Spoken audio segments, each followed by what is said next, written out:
Stocks are still reeling across the globe. U.S. markets have been up and down all day. All of this after President Trump announced a slew of tariffs last week. For Americans watching their retirement funds drop, the tariffs are worrisome. Secretary of Commerce Howard Lutnick says American markets will do well over the medium and long term.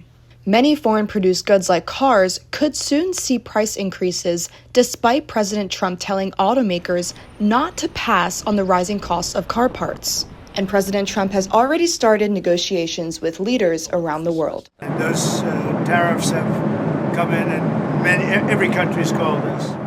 China has announced counter tariffs of 34%, and other nations could follow suit. The president says he isn't worried about the sell-off on Wall Street, adding that, quote, "Sometimes you have to take medicine to fix something." Hands off our students! Hands off our campus! Hands off our cities! Last Thursday, students, faculty, and workers in New York City joined a nationwide day of action for higher education. 150 campuses across the country sent a message to the White House. Right to free speech should be protected here, especially for our students who are trying to better the community and fight for what's right. New York public advocate Jumaane Williams, Mahmoud Khalil's attorney Ramzi Qassem, faculty union leaders, students, and activists took the mic to call out President Trump and resist federal pressure. The president of the City University of New York's faculty staff union said the political overreach is harming universities.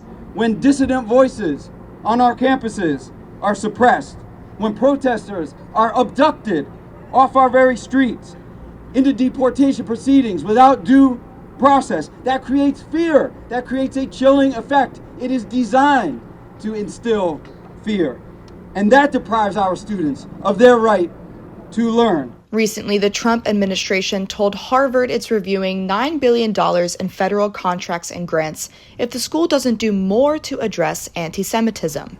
It's threatening to restrict foreign students hostile to American values and allow federal oversight of things like admissions and hiring.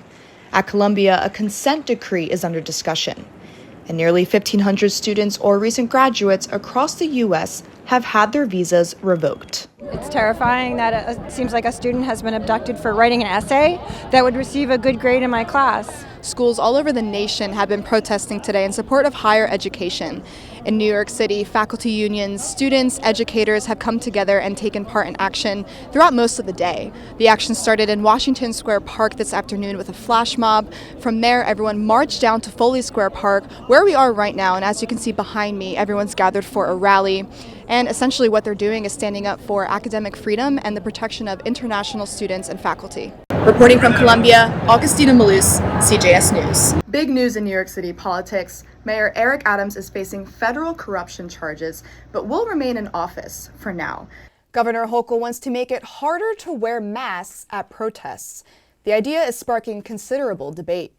Supporters of a mask restriction say they don't want protesters wearing masks to hide from law enforcement or to feel empowered to be menacing or anti-Semitic. The mask restriction gained traction after masked demonstrations at Columbia. Protesters say they offered masks to protect themselves from being doxxed, and critics warn that a public mask ban could be selectively enforced and give police another reason to stop Black and brown people.